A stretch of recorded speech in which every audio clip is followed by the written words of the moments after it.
All right, I think we're going to go ahead and get started and let people continue to come into our virtual room. So welcome everyone to our P3 webinar on curriculum and assessments. Today marks our 1 year since our first webinar in our P3, our pre-kindergarten through 3rd grade series. Next slide. Our P3 vision for California is to provide a strong and early start to inclusive education for all children with high quality, joyful, developmentally informed, and rigorous pre-kindergarten or pre-K through 3rd grade learning opportunities, beginning with equitable access to universal pre-K or UPK. Hello, everyone. My name is Cheryl Cotton. I am joining with our welcome today, along with Deputy Superintendent Sarah Neville-Morgan. I'd like to share that a major component of the P3 alignment and the focus of today's webinar is really to ensure that curriculum and instruction are aligned in the early grades and that assessment can easily be translated across grade levels as children transition through early elementary school. Such an alignment helps to produce the most effective learning environment for our youngest students to prepare them for learning throughout K-12. To that effect, the CDE does have some existing guidance resources that staff will share about today. The discussion will start with a grounding in current California policy in pre-K to 3rd grade curricula and assessment before moving on to a review of the research on alignment of P3. Next slide.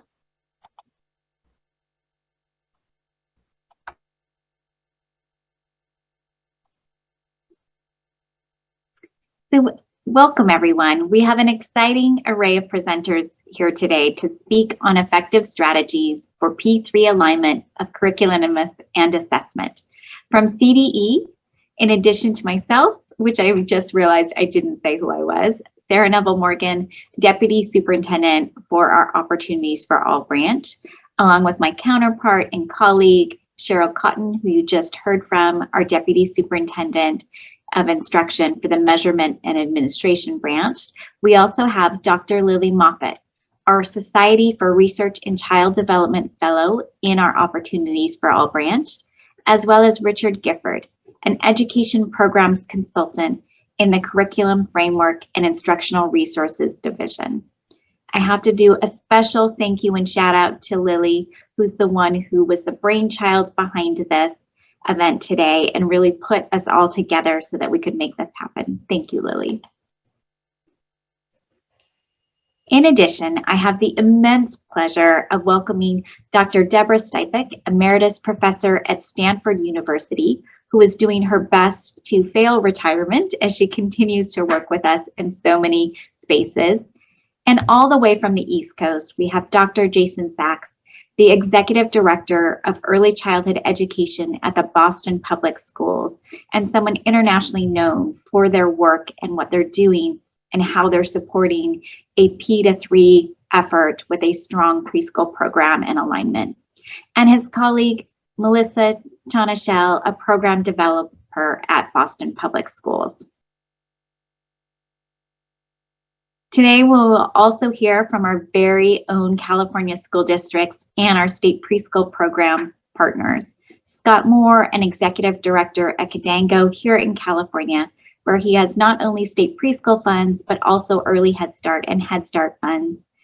We also have with us Kayer Sa, a program manager for the pre-K to 3rd grade coherence collaboration, and Dr. Stephen Kellner, Director of Program Sustainability and Growth at California Education Partners, someone who has worked a lot with us in this P3 space as we launch all this work.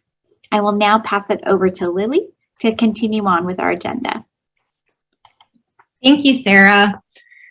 So today we'll briefly go over some current California policy on curriculum and assessments in the P3 space. We'll hear from Dr. Deborah Stipek on the research on P3 curriculum and assessments. We'll then highlight some strategies used by Cadango and the California State Preschool Program to really create a strong P in P3. And then we'll hear from the well-known and successful Boston Public Schools P2 curriculum model.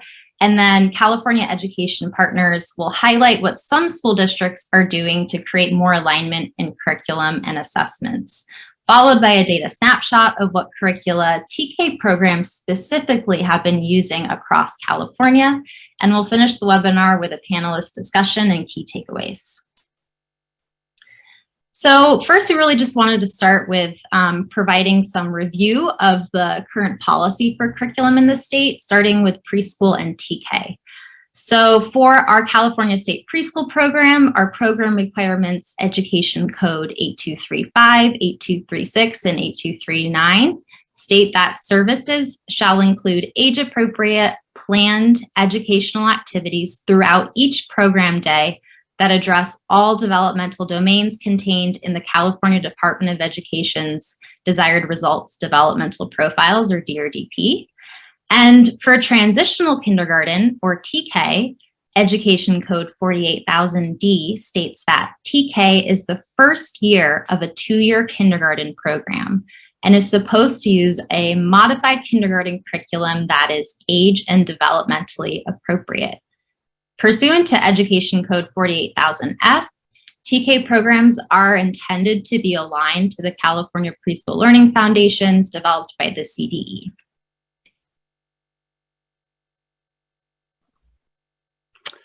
Hi, thanks for having me here today. I'm going to provide some background on current state policy for K-3 curricula.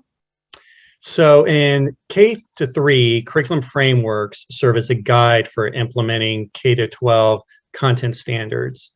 These frameworks are adopted by the State Board of Education, and they support instruction by describing the scope and sequence of knowledge and skills that all students are expected to master. And they're based on current research in education and the specific content area. Currently, there are curriculum frameworks for English language arts, English language development, mathematics, science, history, social science, world languages, arts, career technical education, health, and physical education. Generally, the State Board of Education adopts curriculum frameworks on an 8-year cycle. The Instructional Quality Commission, or IQC, develops the curriculum frameworks with support from the Curriculum Frameworks and Instructional Resources Division. The framework development process involves soliciting input from educators, at least half of whom are classroom teachers, writing a draft framework document, submitting the draft for review by the field and the public, and IQC recommendation of the finished framework to the State Board of Education for approval. The curriculum frameworks process includes multiple opportunities for the public to provide feedback to the IQC and the State Board of Education before adoption. There's also an adoption process for instructional materials, which are broadly defined to include textbooks, technology-based materials, other educational materials, and tests. The State Board of Education has the authority to adopt these materials for grades 1 through 8. As with curriculum frameworks, instructional materials are generally adopted every 8 years. The adoption process involves 3 concurrent steps: education content review, social content review, and public review. It should be noted here that local education agencies are not mandated to use materials that have been adopted by the State Board.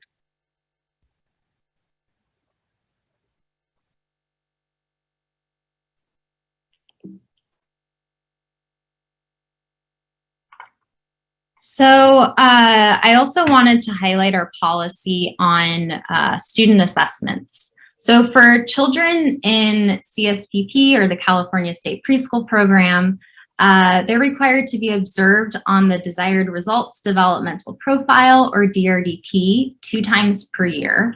And this assessment must then be uploaded to DRDP Online or Desired Results, or DR Access, if the child has an IFSP or IEP. For TK to 2, or second grade, local education agencies are required to administer the English Language Proficiency Assessments for California, or LPAC, to eligible students in TK through grade 12.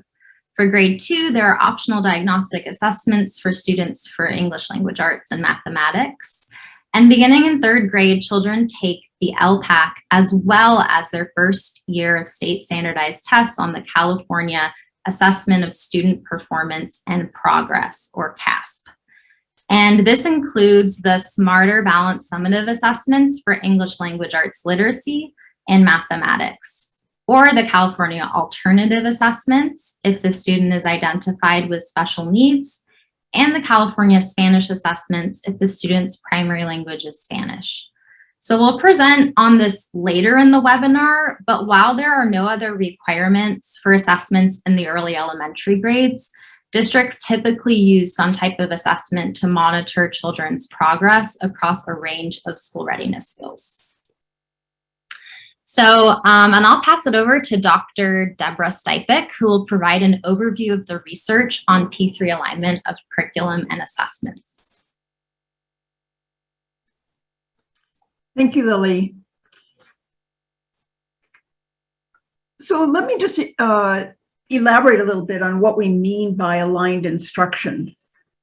We want to provide children with developmentally appropriate, effective, and seamless educational experiences to sustain the gains made in preschool and improve development and learning outcomes overall. And I'll talk a little bit more about what we mean by that.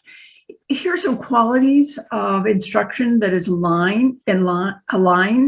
First, it's instruction that builds on and extends rather than repeats what children have learned in the previous grade. And that's really important because national studies of kindergarten have found that kindergarten teachers often repeat material that children had already mastered when they entered kindergarten. So obviously they're not building on preschool, they're not extending preschool, they're repeating preschool, which is not, I'd say that's a good example of misalignment. Another quality of aligned instruction is that we continue to address multiple dimensions of children's development that are important in their own right and also support learning. I often hear that preschool is about the whole child and that K-3 teaches subject matter. Well, when we talk about teaching the whole child, we're often talking about teaching multiple dimensions of children's development, social skills, self-regulation, other important dimensions. If preschool is about teaching the whole child and P3 is not, then P3 has something to learn from preschool, because children do not enter kindergarten already having mastered social emotional skills, self-regulation, and all these other important dimensions of development. So we need to think of all of these. Sorry about that. We need to think of all of these throughout these early grades and actually even beyond those. But we also want to support throughout these years children's subject matter learning. That's another quality of aligned instruction.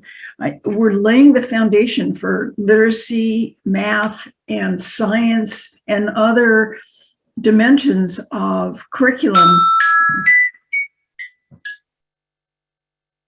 that are important later on, but also important early on. One of the things we've learned is that children in preschool can actually learn a lot more about math and literacy, certainly in developing their language skills in preschool than we ever thought. And the other thing we've learned is that kids really enjoy engaging in those kinds of activities. Next slide. So what does aligned instruction look like? One, it builds on skills that are developed in the previous grade. This has important implications for practice because it means that teachers in any given grade need to know what the requirements, the standards, and the instruction is from the previous grade. it's targeted just beyond children's skill levels. And I'm going to talk about assessment in a minute, but clearly assessment is really a critical part of that because teachers need to know exactly where children are so that they can aim their instruction in that window of opportunity that's just beyond where their skill levels are. It provides opportunities for children to broaden and deepen their skills by applying them in novel context. And this is the more controversial one, so I'm going to talk a little bit more about it. It uses similar pedagogical approaches. Now, people often say to me, how can you use similar pedagogical approaches from kindergarten through third grade, given that they're learning different things? And it's true, they are learning different things, but you can use very similar approaches to teaching across those grades. And it is much more effective than if you completely change the way children are taught from grade to grade. And I'll give you one example. Let's take mathematics. There's two very different ways of teaching mathematics. One is the teacher provides rules and the children learn the rule and then practice getting the right answer using that rule. Another is that children use manipulatives to create their own strategies for solving problems, and they're asked to explain the process. The emphasis is much more on deep understanding. So children who move from doing math one way to doing math a very different way can be really confusing for children. So I've seen children who have been in a classroom and they were learning rules. They go to the next classroom and the teacher's asking them, how many ways can you think of to solve this problem? And they look at the teacher like they're crazy. So just tell me the rule and I'll give you the right answer. Clearly, the research supports the more problem-solving approach, but what's important is not just using the effective approach, but using it consistently across the grades. Next slide. Okay, so PK3 alignment has really important implications for assessment, and I'm going to focus on formative assessment that can be used to guide instruction. It's not always the same assessment instruments that work well for tracking classroom or school or district progress. So for teachers to build on skills developed in the previous grade, they need to know what skills learned previously. So they need to be able to assess their children when they walk in the door into kindergarten or first grade or second or third. The assessments need to be continuous. They need to span skills that reflect the actual span that's in a given grade. So let's say you're in kindergarten, you're going to have children who have not mastered the preschool expectations. And you're going to have some kindergarten kids who walk in the door having already mastered the kindergarten standards. So you need assessments that really span at least preschool through first grade, if not even a broader span, to be able to really pinpoint where children are on that developmental continuum or that learning trajectory. You need to direct instruction beyond kids' skill levels.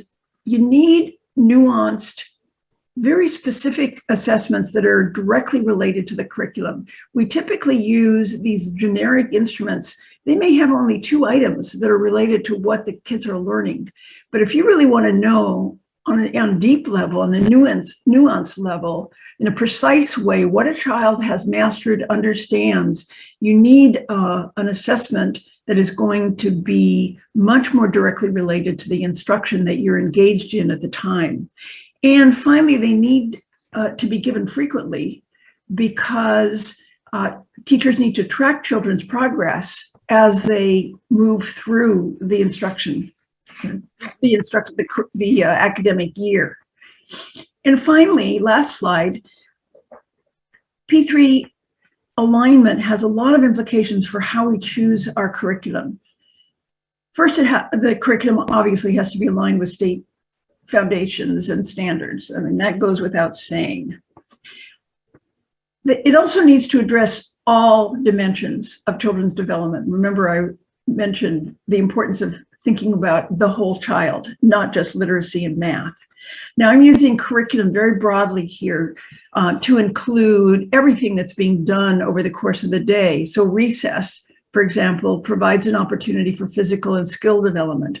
Social emotional skills, social development may be embedded in routines throughout the day, raising your hand to talk or collaborating with peers in math games. Even formal curricula need to be flexible. They need to serve as a guide, not as a cookbook. So avoid curricula that are highly structured, that look like cookbooks. We want curricula that provide multiple entry points to allow students to show what they know in different ways, to be effective with dual language learners and with students with special needs.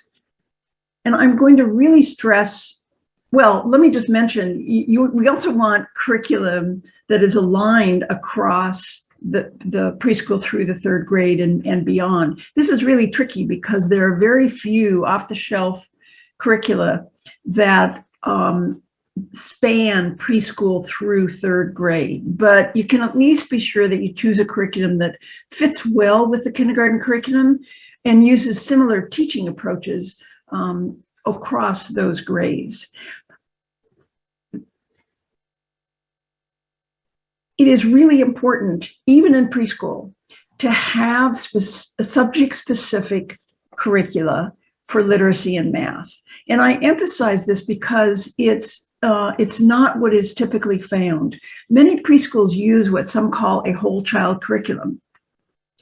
And they address multiple dimensions of children's development, but there is absolutely no research evidence that using these curricula support the development of math and literacy skills. The only curricula that have been shown to produce development in math and literacy are curricula that are designed specifically for math and literacy. It doesn't mean you shouldn't use the whole child curriculum, the so-called whole child curriculum, but if you want to develop a strong foundation in math, you need to supplement it. And literacy, you need some subject-specific curricula to supplement the whole child one.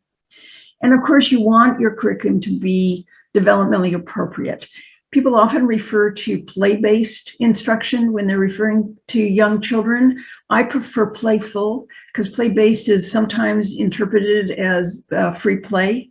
We're not talking about free play. We're talking about teaching that is planned, intentional, has clear learning goals, is teacher guided rather than teacher directed, that provides children lots of opportunities to develop their own strategies to solve problems, but it is playful and kids have fun and want to do it. And last point I want to make is that as important as curriculum are, I typically say that you're about 20% of the way there with the curriculum, that what teachers do is what really matters. For few curricula offer the kind of ongoing, interactive, job-embedded support that teachers really need to teach effectively. So that means that districts need to supplement whatever support the curriculum provides for teachers with much more than they typically get. So I'm going to end there and turn it back to Lily. Thank you, Dr. Stipek. So we'll now hear from Scott Moore to provide an example pre-K curriculum approach that is used in Kidango's preschool programs. Thank you, Lily. Thank you for bringing the next slide up. It's a pleasure to be here today. Kidango is a large nonprofit in the San Francisco Bay Area, and we partner with many school districts here to provide preschool for their students and families. And so how we do that, it's a very involved process, and curriculum is an important part, but certainly just one part of supporting effective instruction and learning in pre-K. Where we start, and this is our continuous quality improvement process, is with having a very clear understanding about what we consider the most critical or predictive skills a child needs to learn to, for instance, be reading by third grade. We do this in the areas of language and literacy, early math, and social emotional development. We then choose a curricula that teaches these skills. We take a whole child approach, like Dr. Stipek was mentioning, but not with one curriculum. And she talked about the numerous studies that show domain-specific curricula really is the only effective approach when it comes to children's learning. And we don't take what I call the kitchen sink approach. And for us, we use evidence-based curricula. So these are curricula that have had studies that show children learn. And for us, it's the Seeds of Learning for language and literacy, Math Shelf for early math, and the Teaching Pyramid for social emotional development. Each of these have rigorous studies behind them.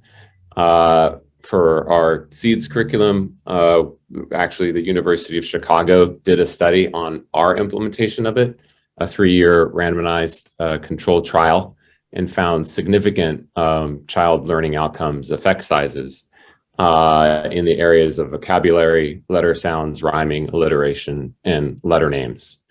The key to making this all work after teachers are trained in the curricula is ongoing effective coaching that includes using student assessment data to inform instruction. And lastly, it's really important to look at the progress at the end of the year and to identify areas for improvement. Next slide, please. So we can talk a little bit more about assessment. Can you assess little kids? Yes, you can, just not the same way you would older children. We use assessments that are aligned with the curricula and, have features that we consider are easier to be able to do the assessments at fidelity. And they're relatively quick. They take 15 to 20 minutes to do. With the exception of our social emotional development assessment, we find that direct assessments are much more reliable and useful than assessments that use an observational approach. And direct assessments for little ones basically entails a teacher with a child one-on-one playing games and asking questions that assess without a child knowing assessment is occurring. With our math curriculum, we also use a tablet that is used for both playing math games as well as assessment. We find direct assessment is just less subjective than observational or indirect and is easier to train teachers for what's called inter-rater reliability. We also find that teachers learn more about a child's actual skill level because of that one-to-one interaction. And when it comes to social emotional skills, direct assessment is difficult. There really aren't very many good ones out there. And therefore observational is the standard we use. And then it's critical that there's alignment between the curriculum, the coaching, and the assessments used. Thank you. Next slide. More important than what you teach is how you teach.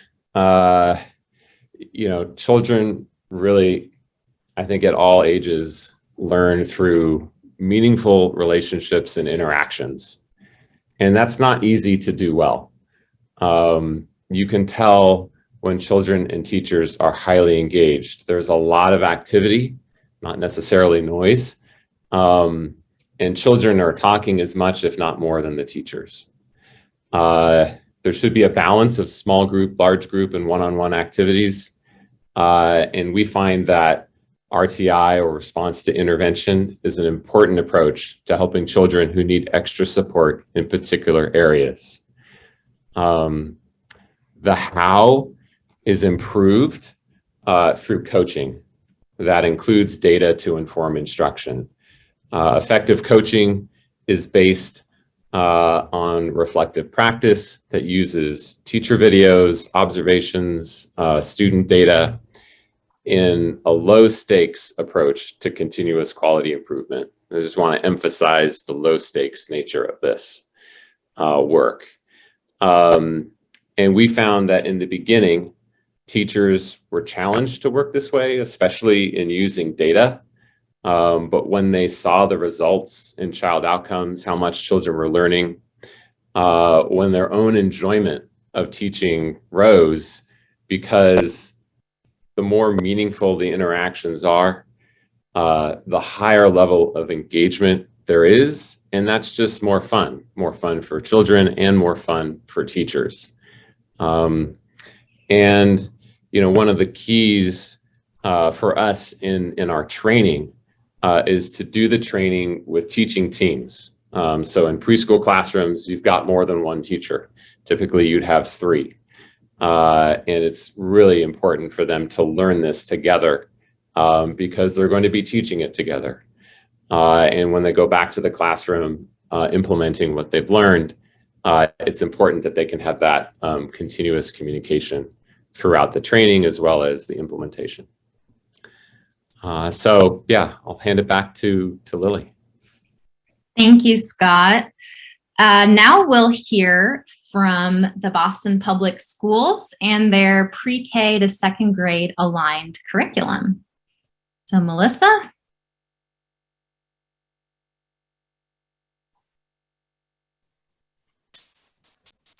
Thank you, Lily. It's really a pleasure to be here. And can you hear me? Yes. Okay, great. It's a pleasure to be here and to hear echoes of our work, both from Dr. Stipek and from Scott Moore. So hopefully I'll build on that. We have a curricula that we have built for the grades pre-K through 2nd grade that we say is aligned. And by aligned, we mean that the components, the practices, the pedagogy of each grade relate to and build on each other. There's nothing that happens in one grade that doesn't have some echo or, in fact, more developed practice in the next. And in this way, children and, importantly, teachers build familiarity and facility with the structures of learning. And when they're doing that, they can then dig more meaningfully into the study of engaging, relevant, child-focused topics. Each cross-disciplinary unit of study develops over several weeks. Many of these units of study culminate in projects that require children to apply content learning and encourage them toward broader community participation. So in fact, projects that ask them to be interacting with the broader community around advocacy of something that they've been learning about. Thank you. The topics of study refer to each other, as I said, from year to year, both explicitly and implicitly, building in complexity. Each unit of study includes big ideas and guiding questions that act as anchors to building understanding.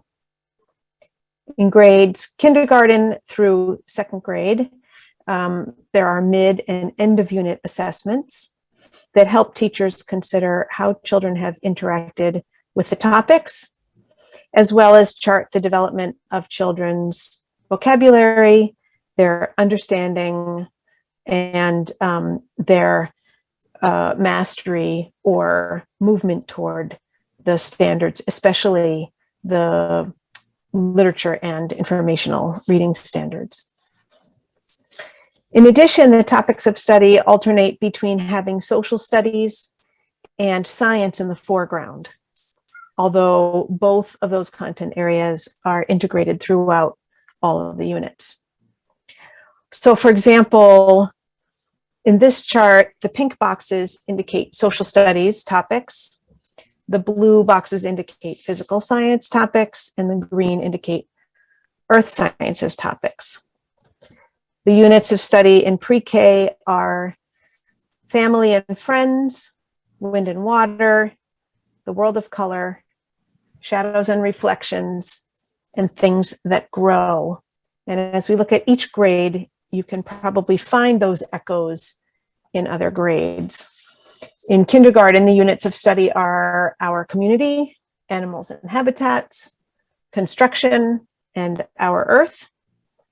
For first grade, the units of study are building strong communities, animals surviving and thriving, resources in our communities, and communicating with sound and light.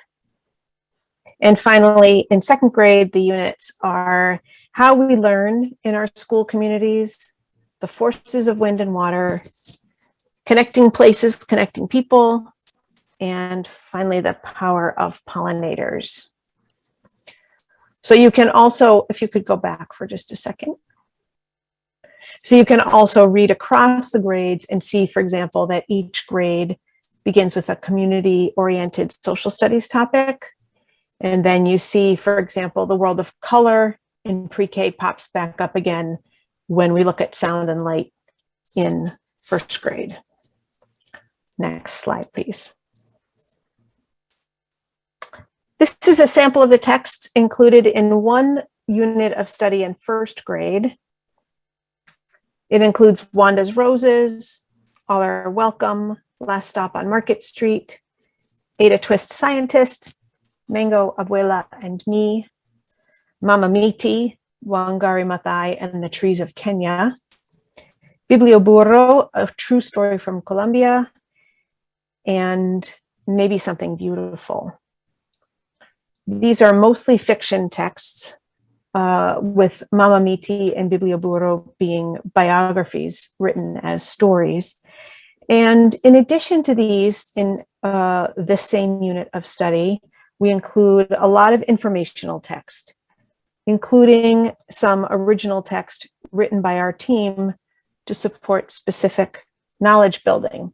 So when children are thinking about access to books in our communities, they're looking at Biblioburro. They're also reading a text that we created about Marley Dias of 1,000 Black girl books as an advocate, and that sort of launches them into their own thinking about how do we all increase access to books for all children in our city. In other units of study, text might also include photographs that we look at very carefully, maps, folktales, poetry, videos, and even music. So text is the core of the curriculum around which all other experiences are built. Vocabulary, writing, centers and studios, even science investigations. And these texts suggest, reflect, and expand the big ideas of each unit of study.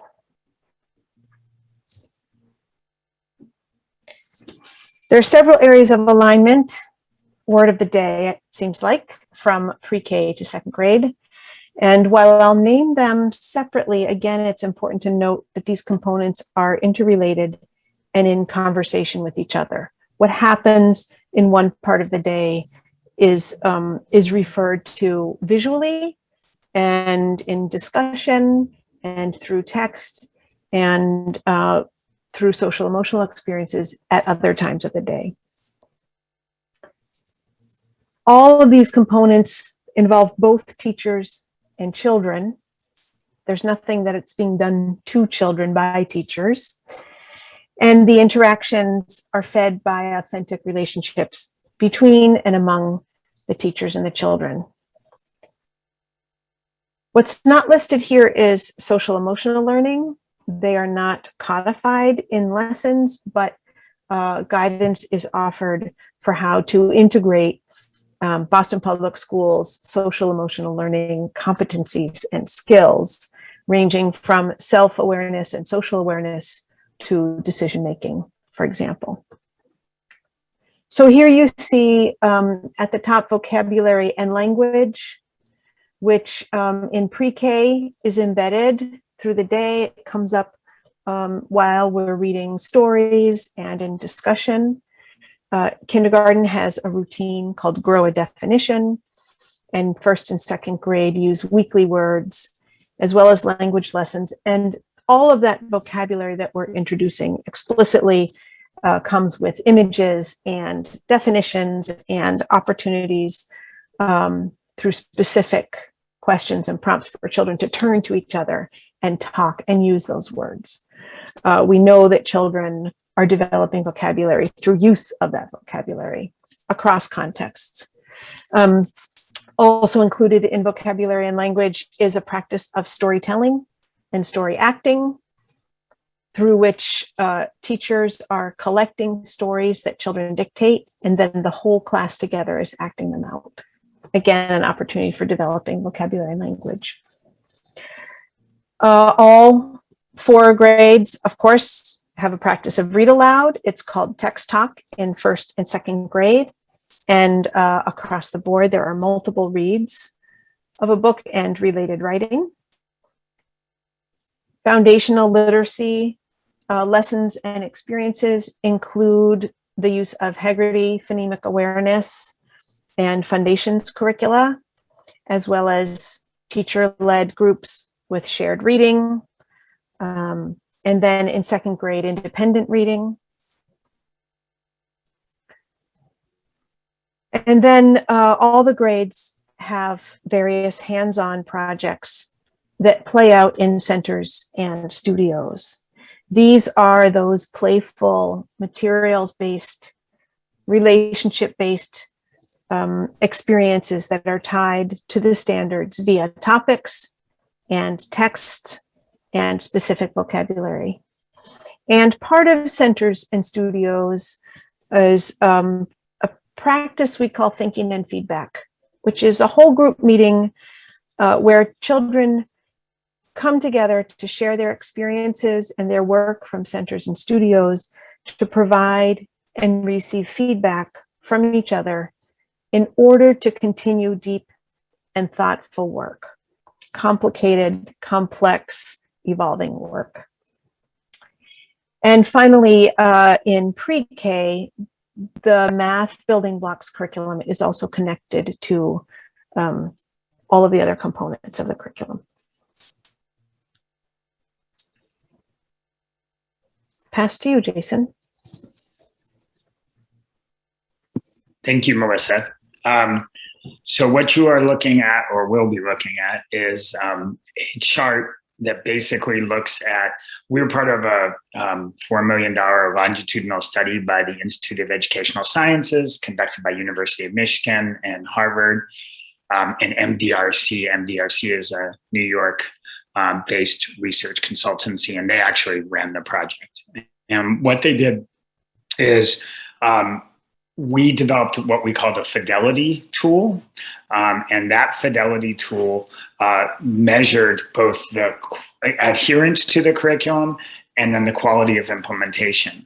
And then what we did is we looked at schools, classrooms within, or schools actually, and the classrooms embedded in those schools, and looked for when a child had a highly aligned experience, what was the impact on their language and what was the impact on their math.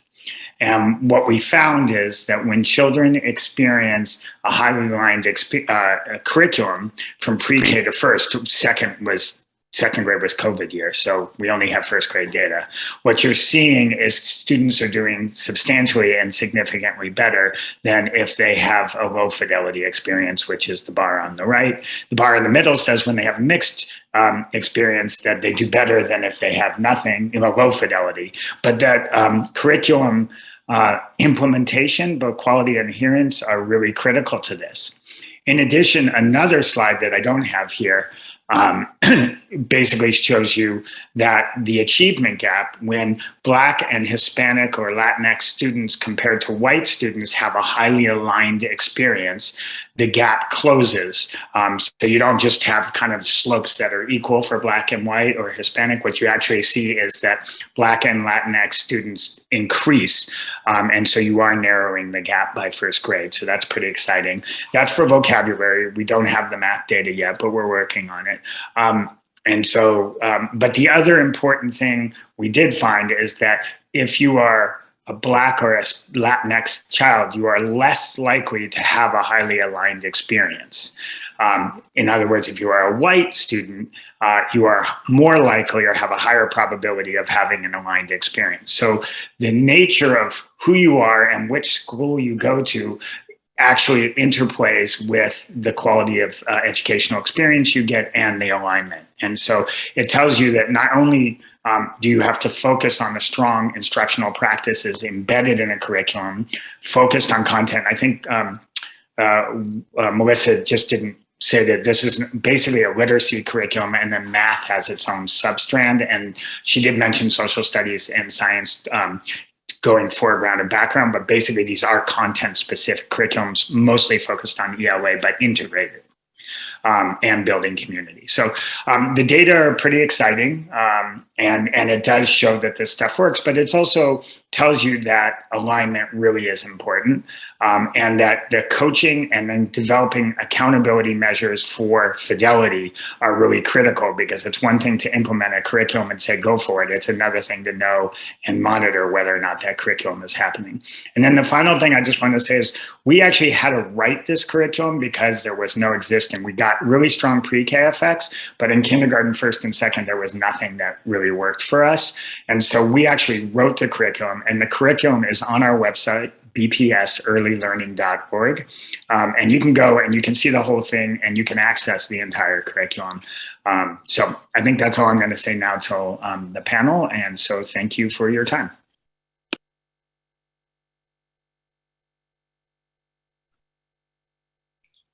Jason, did you want to speak on school and district implementation, or do you want to touch on that in the panel discussion? Well, I can, now that I see that I was supposed to, I'll do it, no problem. So I think what has really been useful from my perspective is the mayor and the superintendent said we are doing universal preschool. It was done in the beginning all through, it was done all through the public schools, the pre-K in the beginning, but then we have now expanded to community-based programs. And sorry, it's saying start my video. And we've now expanded to community-based programs. And in the community-based programs, the teacher has a bachelor's degree. They're paid the same starting salary as a Boston Public School teacher, and they receive the same coaching. And then there are comprehensive support services. And we're actually building in connections across community-based programs and in public schools. So it feels more seamless for parents, and the resources that a public school has are actually getting leveraged in community-based programs. We have continuously used data from the beginning. We started with, the class and quality measures, and then we moved into child outcome measures. But it's always been the focus on measuring the adults first and then children. The other thing is we as coaches are super responsive to principals, helping them develop look-fors and what to look for in their classrooms. And we are constantly improving our accessibility for students with disabilities, making our curriculum work in what we call, sadly, substantially separate classrooms and inclusion classrooms, and adapting our materials for dual language, et cetera. So just we're continuously building out the curriculum. I think the other thing is there's a ton of materials that are involved. They're rich early childhood materials. We make them available in first and second grade. If you go into a first and second grade, you will see what we call studios. And so early childhood really pushed its way up into the district, though, that's taken time. I would not guarantee you'll see it. But I think the principals really are beginning to see the benefits of these continuous instructional practices. And now the data are beginning to show that. And then the other thing is just that every teacher in every school is different. And so the curriculum, I think someone said that, the curriculum needs to be a tool, not a rule. And there needs to be room for teachers and principals and schools to add into their own pieces of the curriculum, and that's also been a critical piece to this. And then we differentiate coaching support depending on schools. Some schools don't need as much, and other schools need more. And then I would I'll stop talking in a second, but I would say the other thing, this is just the curriculum. We also do NAEYC accreditation support, which is 3 years within a school, and do coaching and mentoring to get them to strong early childhood practices. And that actually gets us a way, because curriculum doesn't necessarily access students with disabilities classrooms. So this really gives us access to a lot more classrooms and building relationships across the variety of classrooms that we have. And then we also do a lot of work with families. We have family engagement. Actually, we're going to revise our family engagement stuff, but we've been doing some deeper thinking there. But we have home links, which are activities for families. So there's a lot more to the curriculum. There's a lot more to early childhood in Boston than just the curriculum. But the curriculum is kind of the place that's under the hood that we try and get as many of the values as we can. I think I'll stop there anyways. Thanks, Jason, and for presenting about BPS. So now we'll hear from Dr. Stephen Kellner and Keyur Shah from California Education Partners to hear about distributions for P3 alignment of curricula and assessments. Thank you, Lily. It's great to be here and to hear from all the other experts and share a little bit of what our work has become. Just want to start off by saying at California Education Partners, we strongly believe that districts are the unit of change and that our California educators can accomplish amazing things in service of kids. And a shout out to a few of our districts who are on the call. We're really honored to work with you each and every day. This work started for us about 2 years ago with 8 districts and a focus on early mathematics, pre-K through 3rd grade. Last year, we had 17 more districts join us, and those districts chose to focus on either early math or early literacy. And we work with districts in a vertical team approach. So each district chooses about 8 or 9 folks. We make sure that there's representatives from each grade level, pre-K all the way to 3rd grade, as well as a principal on the team and a district administrator on the team, because it's really that team that will build the capacity to make coherence real across their district. And as you heard from our previous presenters, it's absolutely essential that the learning builds from grade to grade. And we're really happy to work with these 25 districts to make that possible. If you go to the next slide.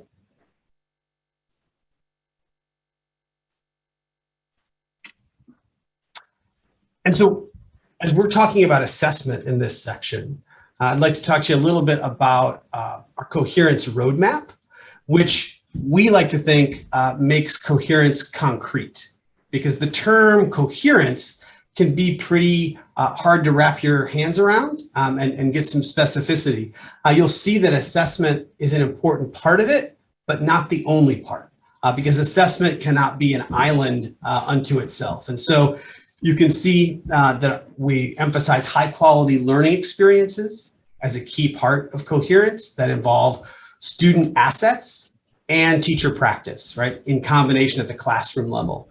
In addition, at the system level, it's important to have those common expectations, observations, and resources that support the classroom level.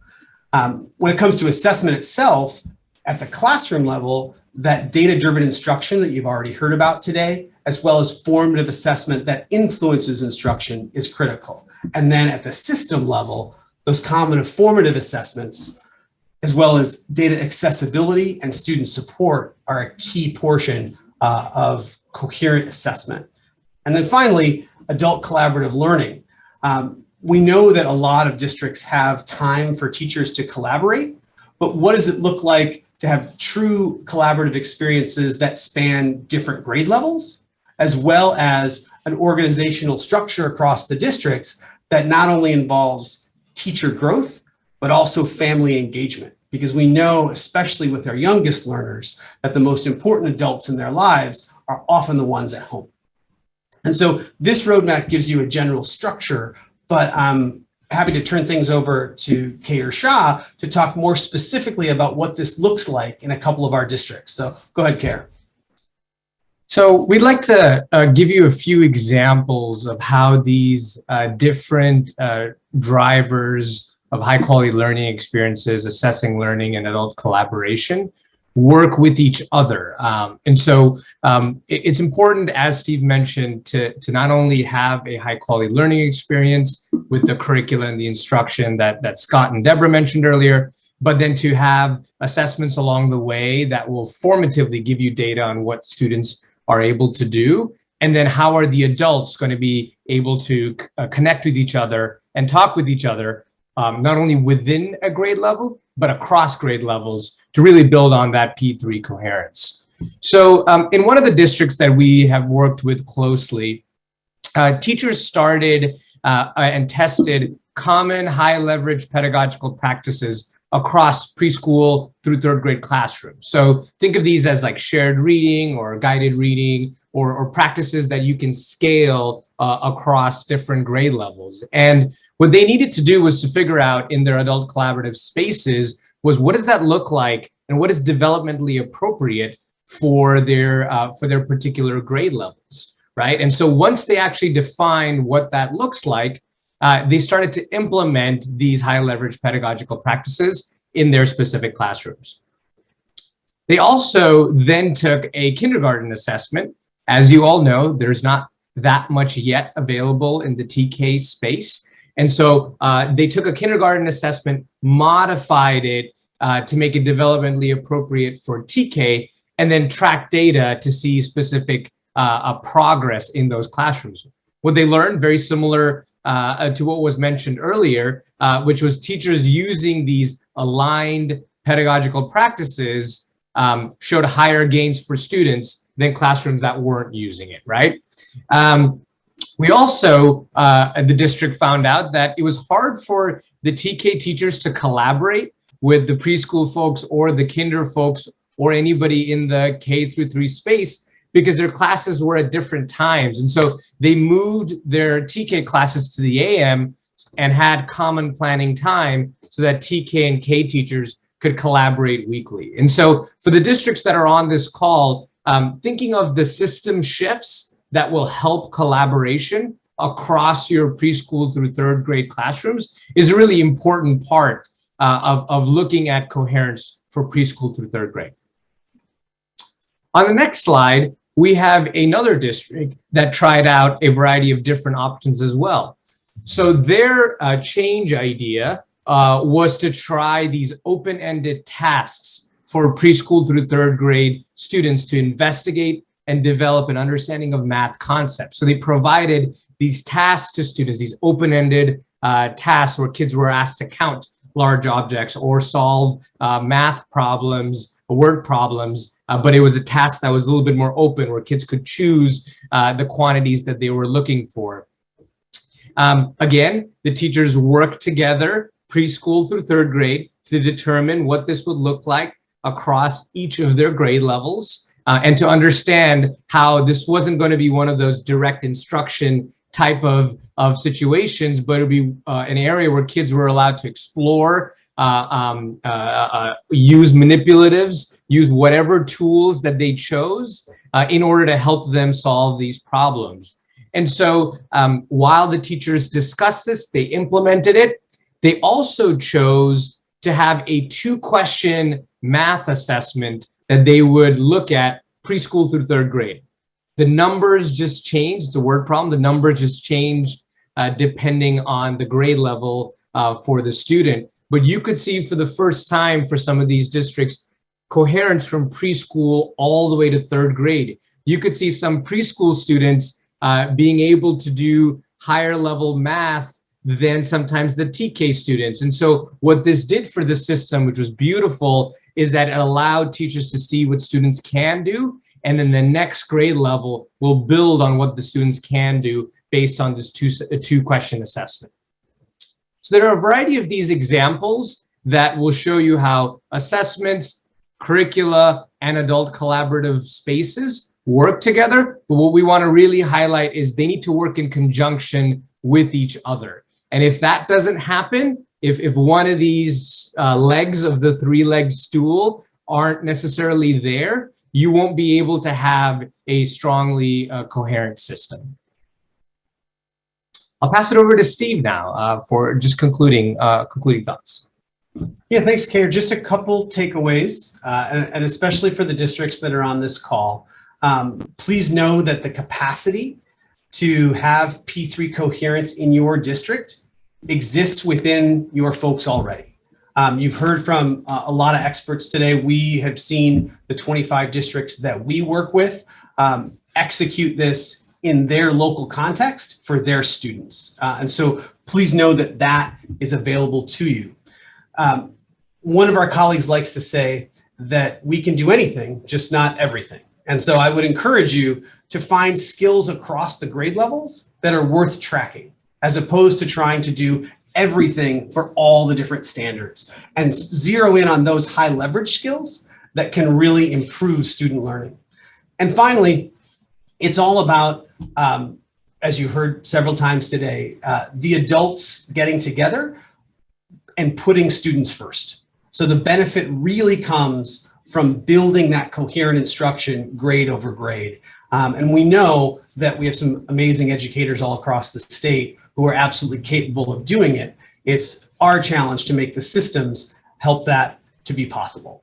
So thanks so much, and I'll turn things back over to Lily. Great, thank you. So we've heard a lot about what some programs and districts are doing in and outside of California. And we want to right now and provide us about what some current TK, transitional kindergarten programs are using. And we recently conducted a survey where we sampled 118 school districts across 37 counties on the TK and curriculum they use, but we're just reporting TK results today. And I'll quickly go through it so we can get to our panelist discussion. But overall, about a third of our districts are implementing a whole child or comprehensive curriculum, benchmark ready to advance, a big day for pre-K, or creative curriculum. 24% are a combination of domain-specific curricula. For example, they report using, they may use Eureka Math for math, World of Wonders for literacy, and Twig for science, just cool. And then 17% are using a district-developed curriculum using some domain-specific curriculum supplements. And then in the blue, nearly 14% of districts use domain-specific curricula, like the ones I mentioned, and a social emotional supplement like Second Step or Kimochis. And then 8.5% of districts are using a whole child curriculum, but also using domain-specific curricula to supplement. Because we know from what Dr. Sipek mentioned and Kadenga's example that whole child curricula alone typically don't provide the scope and sequence necessary to build children's skills. And then 5% of districts use solely district-developed curricula with no commercially available curriculum supplements. And I also want to mention that about 8% of districts also reported using supplemental curricula to support multilingual learners, like the Guided Language Acquisition Design or GLAD units and the Serato Early Academic Language or SEAL program. And then we also looked at student assessments, and there was a lot of variability. About a third of districts use a local district or teacher-created assessment exclusively. Around 13% exclusively use the DRDP, the Desired Results Developmental Profile, and 9% exclusively use the preloaded TK assessments found in educational software for guiding action. And 4% exclusively use the benchmark system. But as you can see here, about 41% of districts reported using multiple forms of assessment. For example, they might use the math test, Eureka Math, as well as a district-developed assessment, and the DRDP. I want to note that if a TK program adopts the DRDP assessment, it's CDE's recommendation that you use the DRDP preschool version, as this is best suited for 4-year-olds. All right, So now that we have a better understanding of the California landscape, we want to check back in with our panelists and ask them their feedback on some key questions. So I'll ask the panelists to turn back on your cameras to get ready for discussion. So the first question is, what is one recommendation you would make to the state to improve P3 alignment of curriculum and assessments? And Dr. Stipek, I'd love to have you answer this first one for us. Okay. Sorry, I'm just getting video on and things. Oh boy, for curriculum and assessment, we have talked about the possibility of the state developing its an aligned curriculum and assessment instrument.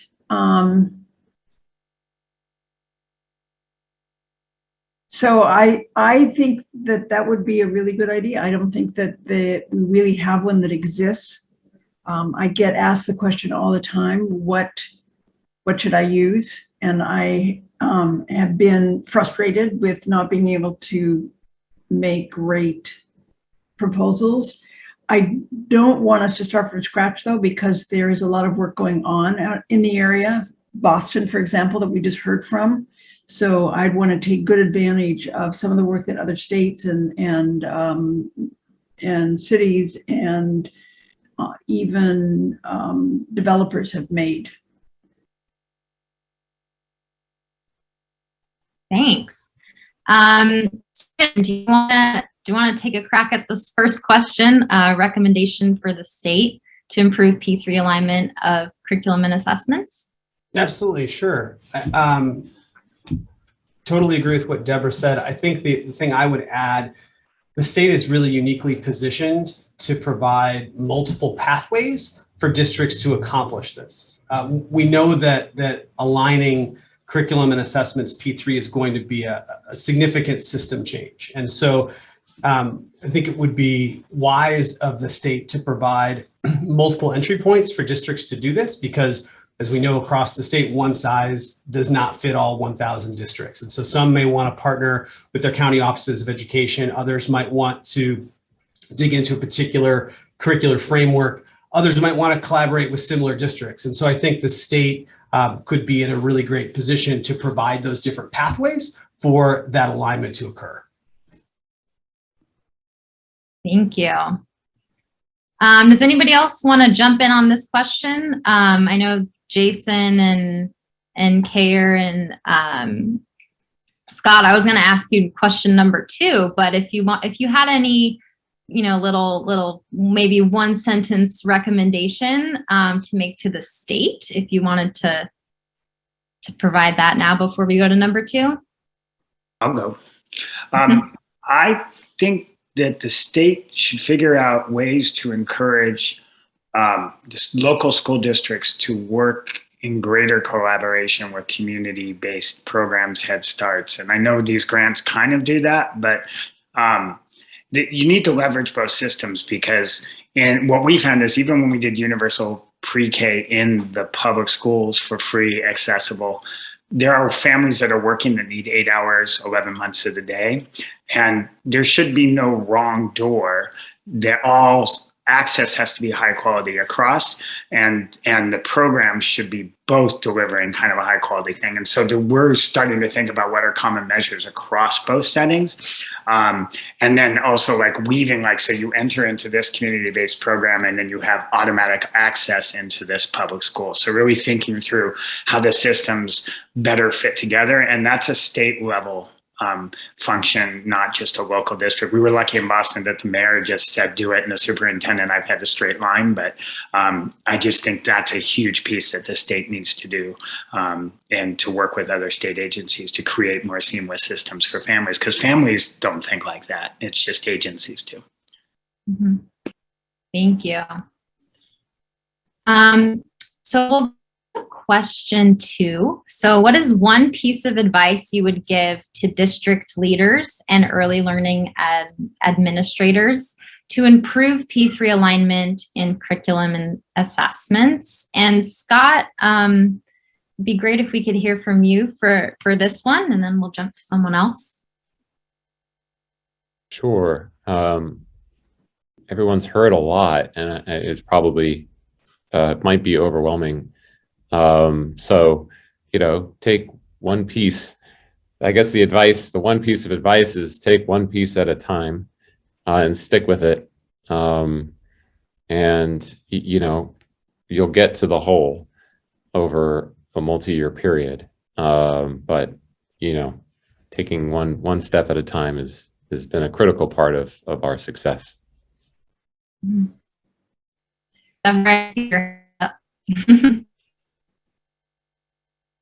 Did you want to add on? Yes, can I add? Well, I don't want to contradict Scott because I have too much respect for him. And I do agree that you take one step at a time. You can't do it all. And if you try to, you overwhelm yourself.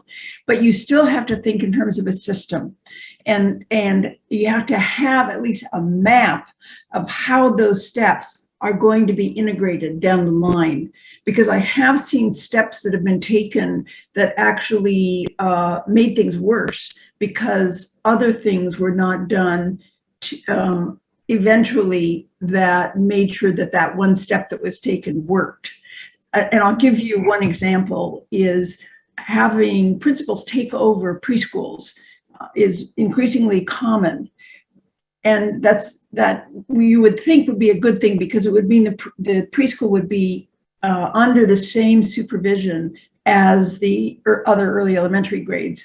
But if the principal is not given some sort of training and doesn't understand early childhood education, then I have seen situations where the preschool becomes kind of a lost stepsister that doesn't have any oversight because the principal doesn't also have the preparation and training to oversee the instructional development of the early childhood programs. I think this will apply to TK as well. So yes, do it one step at a time, but have the whole system and how the pieces will fit together down the line. So I just build on that. So we had a 5 and then we had a 10-year strategic plan where we put all the pieces in place. And then I just want to add 2 pieces to this. Having a Department of Early Childhood created and making sure they're situated with a curriculum authority, because, some of the biggest fights we had were with the English Language Arts Department. So I would say curriculum authority, strong support from the superintendent, strong support from the mayor on one end, and creating a department that we sit under academics, but academics also has connections with Department of Special Education or Office of Special Education and Office of Early English Language Learners. So thinking about structurally, how do those pieces fit together so that you can leverage all of those supports and get everybody rowing in the same direction on one side. And then on the other hand, our curriculum was developed by teachers, and our coaches are former teachers. And so a lot of the way the department manages and runs itself really is from the classroom up by teachers. So you have kind of this heavy juice from superintendents and mayors to kind of give us some authority, coupled with the power of identifying from Department of Early Childhood, knowing good early childhood practice, teachers that are doing it well, and the power of teachers working with one another to create a curriculum that is works for them and differentiates for them, but is based in really strong practice. So, and then, like I said, we do have a strategic plan that we have had for now 15 years, and it does put all those pieces together. And yes, you do not want principals to immediately take over community-based or preschool classrooms if they just want, foundational literacy, because there's a lot more to this than that. So that's my 2 cents. But it is also one step at a time. You can't do everything. I agree with that. Thanks. Kayer or anyone else want to jump in on question number 2? Yeah, I can jump in. We've been working with the 25 districts that we did mention earlier, and we've learned a lot of things from our wonderful districts. The first thing that I would say is it's important to try something, right?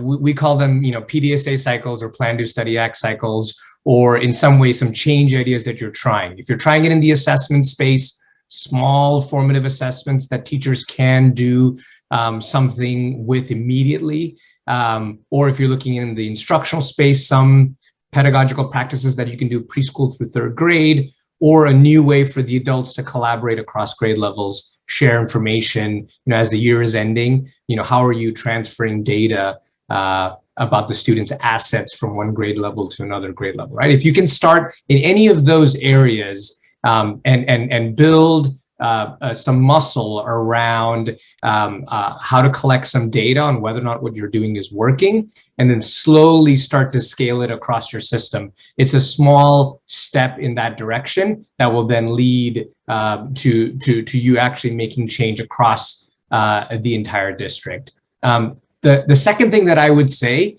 is find other districts that are already doing this work. So if there are folks that are, right now with Universal TK starting, people are thinking of bodies and potties, right? How are we just going to get everybody in the same space together? Our TK students, how are we just going to get them in the door? But if you were to see, there are many districts that are starting this work already. So when districts come together and learn from each other, we're seeing some really, really powerful impacts of each of them pushing each other to grow and learn from each other.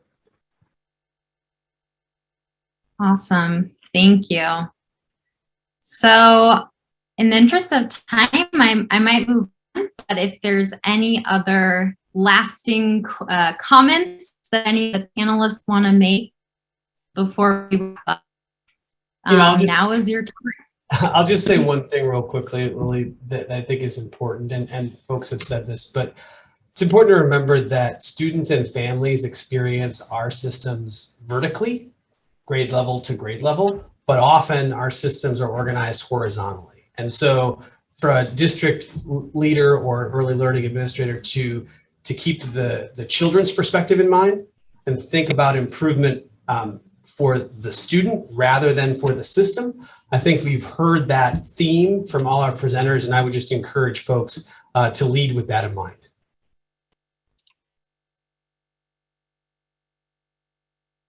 Awesome. Thank you so much. All right, we're going to move on to some key takeaways because we've learned a lot, I think, in this past hour and a half almost, and we just kind of want to wrap it all up so you can kind of go home, today with some key takeaways on curriculum and assessment. So we wanted to highlight was, the importance on this kind of domain-specific curriculum with social emotional supplements or whole child supplements, like making sure that at the end of the day, we have this curriculum used in early elementary grades that provides a scope and sequence on how to develop children's key school readiness skills with culturally responsive themes, opportunity for play, inquiry-based learning, and individualized instruction. And I think it's also very important to highlight, the attention to context, because we know that curriculum is not just the what, but the how. And we saw from Bottle the large emphasis on and small group instruction, and kind of a lesser emphasis on whole group or whole class instruction. And I think we've also learned the importance of embedded assessment from Kidango, and how curriculum should really create opportunity for assessment, and teachers should not feel like assessment is a separate burden to administer in addition to curriculum. And we also know we can have the best curriculum in the world, but is only effective if given enough professional development and support to teachers so that it is implemented with fidelity, especially in the beginning phases of adopting a new curriculum. And we saw from Boston that fidelity truly does matter for child outcomes. and that curriculum implementation doesn't, just matter in one grade, but you have to have that alignment and fidelity across grades. And then for assessments, I think, we really learned about the different uses and how assessment should really, it has to be usable for teachers and help them in differentiating instruction to their students. We saw some promising practices shared by California Education Partners and the districts they support. We also highlighted the pros and cons of and kind of the discussion around observational versus more structured task assessments. And also, that assessing skills, like counting and phonological awareness is important, but so is assessing children's social emotional skills, their actual mathematical reasoning and reading comprehension. And for children who are multilingual learners, we really do need more assessment options that I think uplift their home language. And in general, it's important to strike a balance between the benefits and need for assessment for all children to ensure that they're reaching developmental milestones, but also considering, the fairness of assessment and ensure that we're not misrepresenting the skills of multilingual learners, as an example, because an assessment was only available in English. Or the assessor did not speak the home language of the child. And I think, especially in California, we have a lot of work to do in that space. And lastly, we need to make assessment information usable across grade levels and have teachers truly understand the development of each incoming student from one grade to the next. So before we end today, I want to draw your attention to current resources the CDE provides for pre-K and TK curriculum planning. At the end of the webinar, we'll send out a summary email with links to these resources, as well as links to resources mentioned by the presenters today. So we have the Preschool Learning Foundations, Preschool Curriculum Frameworks, the Transitional Kindergarten or TK Implementation Guide, and the newly developed UPK the curriculum and assessment guidance that's within our UPK planning and implementation guidance document on California Educators Together in Focus Area D. And we also, while we have some helpful resources, we acknowledge there's a lot of work to be done in this space. And we're currently in the early phases of developing an extension of the Preschool Learning Foundations to third grade. And we're hoping this resource will help highlight for teachers and district leaders on how preschool practices should be pushed up rather than, elementary standards pushing down on the early standards for young children. So this document will demonstrate the full spectrum of children's development and how teachers can support children from one milestone to the next. And we also, in the 2021 state budget, received funding to align assessments from preschool to second grade, including adding direct assessments of math and literacy and alignment of curriculum and resources that uplift the cultures and languages of children in California. So stay tuned for our work on that. And then we have some resources for K3, which Richard provided here. So we have K-12 curriculum frameworks, K-8 adopted instructional materials, and guidelines for piloting textbooks and instructional materials. So again, this will be sent out in a summary email after the webinar, so you'll have links to all of these resources. So now I want to just pass it over for closing remarks from our Deputy Superintendent, Sarah Neville Morgan. And thank you for coming to the webinar.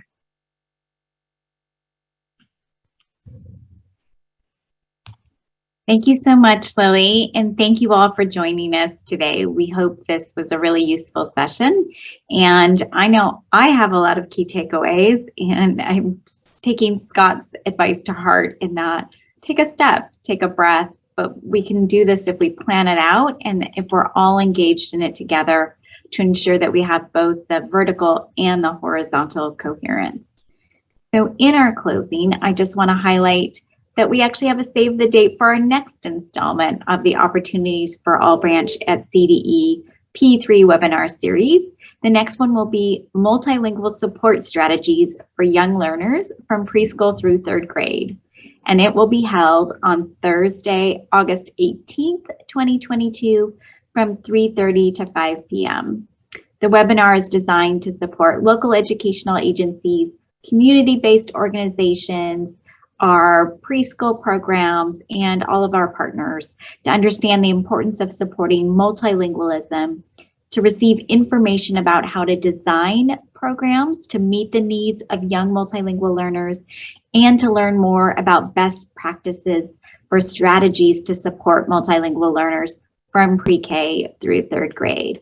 The additional information and a registration link will be forthcoming. So at the end of this webinar, we will all follow up with an email to everyone who's registered so that you can get the resources that we covered in today's webinar, including how to create a free account on California Educators Together, where we tend to place a lot of our information that's related to this series, as well as all of our UPK work. So once again, thank you so much.